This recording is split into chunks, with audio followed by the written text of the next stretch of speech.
Here's a sentence that should make every American energy analyst sit up straight. On July 29, 2026, in a boardroom in Dusseldorf, Germany signed away 20 years of its energy future. And it didn't sign with the United States. It signed with Canada. 2 million tons of liquefied natural gas every single year for 2 full decades worth $30 billion. And the strangest part of the whole story is that almost nobody in Washington noticed it happening, because Washington was busy doing something else entirely. It was busy writing tariff letters. While American trade officials were drafting new percentages to SLAP on Canadian steel, lumber, and energy, Canadian officials were quietly flying to Berlin, Paris, Seoul, and Amsterdam, closing deal after deal after deal. By the time anyone in the American government looked up from the tariff spreadsheet, the exits had already been built. This is the story of how a trade war meant to bring a neighbor to its knees instead pushed that neighbor into the ARMS of the entire rest of the world, and why the contracts signed this year may be one of the most consequential and least reported shifts in North American history. For decades, there was a single statistic that summed up the entire relationship between Canadian energy and American power, and it was almost too lopsided to believe. In 2024, roughly 99.9% of all the natural gas Canada exported went to one customer, the United States. Not 90%, not 95%, essentially all of it. Every pipeline, every compressor station, every cubic foot of Canadian gas flowed in one direction, south, into American homes, American factories, and American power plants.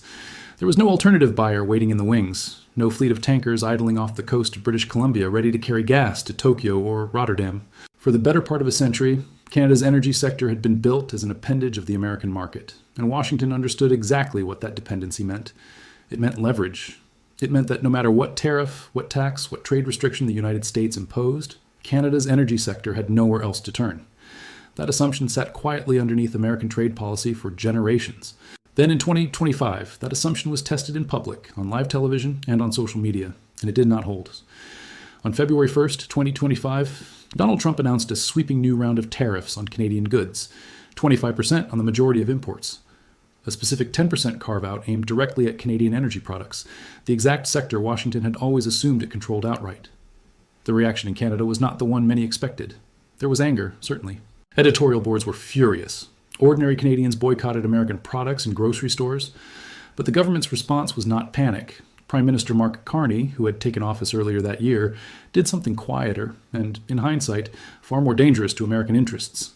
He didn't escalate the rhetoric. He redirected the entire country's economic strategy.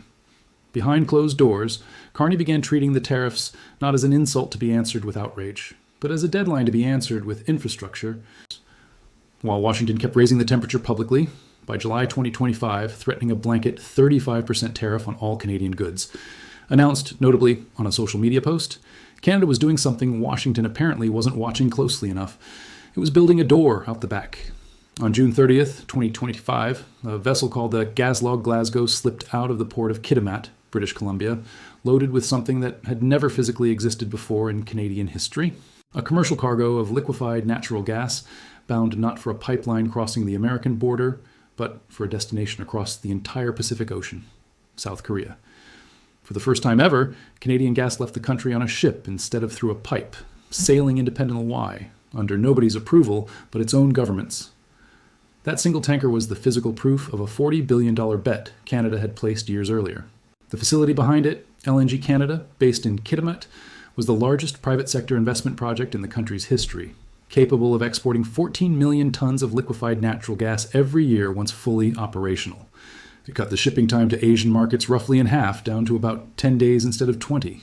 Overnight, Canada had transformed itself from a landlocked energy supplier utterly dependent on one customer into a genuine global LNG exporter, with tankers pointed at the fastest growing energy markets on Earth.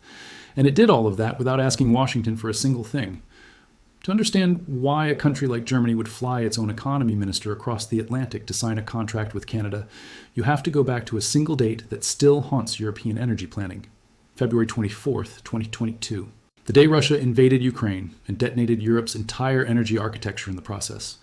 Before that day, Germany ran roughly 40% of its natural gas supply through Russian pipelines, and one company sat at the center of that dependency more than any other. Uniper, Germany's largest single gas importer, an entire corporate structure built on the assumption that Russian gas would keep flowing the way it always had. When Russia began cutting off supply through Nord Stream, Uniper started hemorrhaging roughly 100 million euros a day. By the end of 2022, the company had posted the largest corporate loss in German business history, north of 40 billion euros gone, wiped out because a single foreign supplier decided unilaterally to turn off the tap. Berlin had no real choice. The German government stepped in and nationalized Uniper, spending more than 50 billion euros to keep the lights on for tens of millions of people. That is the exact company that, 3 years later, flew to sign a 20-year binding contract with Canada. This was not a routine business transaction. It was a scar tissue decision made by a country that had learned in the most expensive way imaginable what it costs to depend on a single supplier who can weaponize the relationship at any moment. The gas itself is only half of the story. The facility supplying much of it, a project called Kissy-Lisems, sits on the traditional territory of the Nisga'a Nation along British Columbia's northern coast. It's a floating liquefaction facility, and unlike most LNG operations on the planet, it runs on clean hydroelectric power rather than gas-fired turbines, making it one of the lowest carbon-emitting LNG operations anywhere in the world. Canada's energy minister described the Uniper agreement as something bigger than an energy contract. He called it economic sovereignty. On paper, the numbers back that framing up. The Uniper deal alone is projected to contribute roughly $15 billion directly to Canadian GDP, with the broader economic impact compounding significantly over its 30-year lifespan. But Uniper wasn't even the first taker. 2 months earlier, in May 2026, a company called SEFE signed the very first binding agreement for Kissy-Lisems gas. SEFE, whose name literally stands for Securing Energy for Europe, used to be Gazprom's German subsidiary before Berlin seized and renamed it in the fallout from the invasion of Ukraine. SEFE committed to buying 1 million tons of Canadian LNG annually for 20 years. Then Uniper followed in July with double that, and they weren't alone either.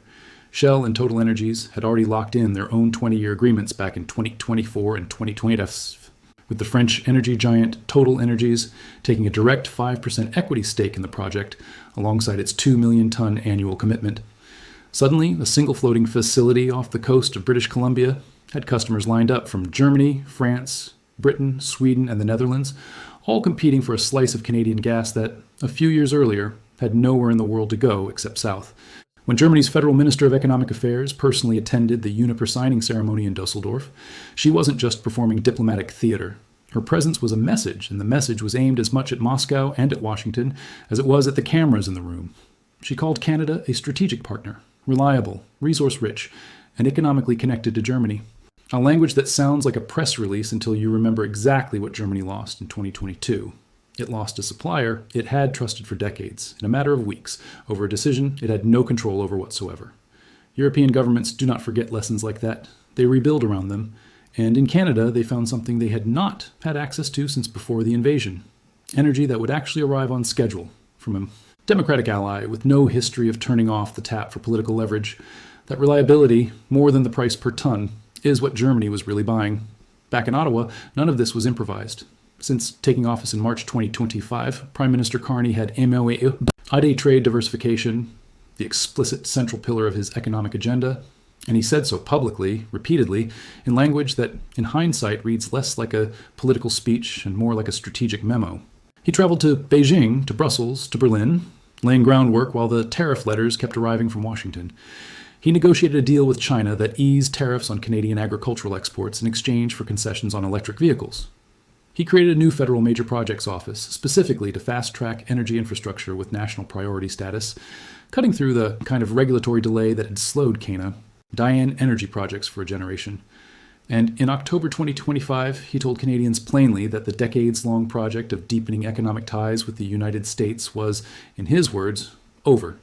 He set a target that sounded almost absurd when he first said it out loud, doubling Canada's non-U.S. exports within a decade, unlocking more than $100 billion in trade, flowing to partners outside American jurisdiction entirely. Ambitious targets are easy to announce and hard to hit. What makes this one different is that the contracts to support it are already signed, and the infrastructure is already under construction. LNG Canada in Kitimat is already shipping 14 million tons a year toward Asian buyers. Kissy-Lisems will add another 12 million tons annually once it reaches full capacity.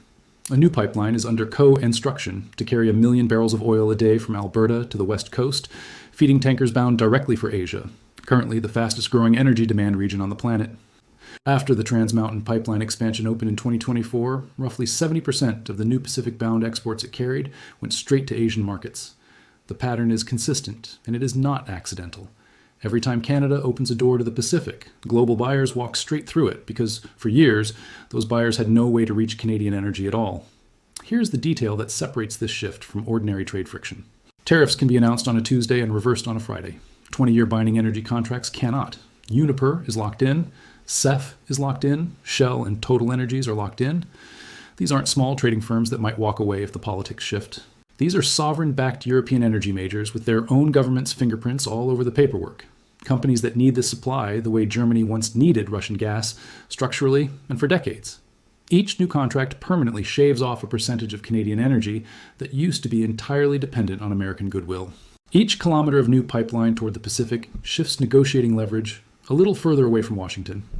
None of it happens with a headline moment or a dramatic press conference. It happens quietly, contract by contract, tanker by tanker, while the loudest conversation in the room is still about tariff percentages. Flip the picture around, and it gets sharper still. The United States currently draws close to 100% of its natural gas imports from Canada. Canada supplies over 60% of all American crude oil imports. It provides roughly 80% of the electricity the United States imports across its shared grid. Every tariff Washington imposes lands on the exact country supplying a significant share of America's own energy oxygen. And while Washington keeps squeezing, Canada is quietly, deal by deal, loosening its grip on the other end of that relationship. On August 22nd, 2026, the United States imposed 50% tariffs on $20 billion of Canadian goods. Carney's answer was not a speech. It was a suspension of trade negotiations and a promise of dollar-for-dollar retaliation starting September 8th, 2026. But the real answer had already been signed 3 weeks earlier in a boardroom in Dusseldorf. $30 billion, 20 years. A brand new customer base an ocean away, a permanent exit door already built and already open. The most consequential economic decisions rarely announce themselves with fireworks in the middle of a crisis. They tend to happen exactly the way this one did, quietly, in a foreign boardroom, while the other side is distracted by its own noise. By 2032, the first cargo from Cassy-Leesoms is scheduled to leave the coast of British Columbia bound for Germany. By the early 2030s, Carney's government projects that 55% of Canadian natural gas will flow to buyers entirely outside American pipelines. The dependency that gave Washington maximum leverage for the better part of a century is being engineered out of existence in real time, not through confrontation, but through contracts. Carney summed up the entire strategy in a single line that, at the time, sounded almost like rhetoric. Mastering our energy is mastering our destiny. It wasn't rhetoric, it was the plan, and as of this year, it's already half built. So here's the question worth sitting with. A trade war designed to remind Canada exactly how dependent it was on the United States instead pushed it to spend 2 years quietly building the infrastructure to no longer need that dependency at all. The tariffs are still making headlines every week. The pipelines and the tankers are making history every month with almost no headlines at all. If you think the market is underpricing what just happened at Boardroom in Dusseldorf, or if you think Washington still has more leverage than this story gives it credit for, say so in the comments. And if stories like this, the ones sitting quietly underneath the daily noise, are what you come here for, subscribe, because this is exactly the kind of shift most channels are going to miss completely until it's already finished.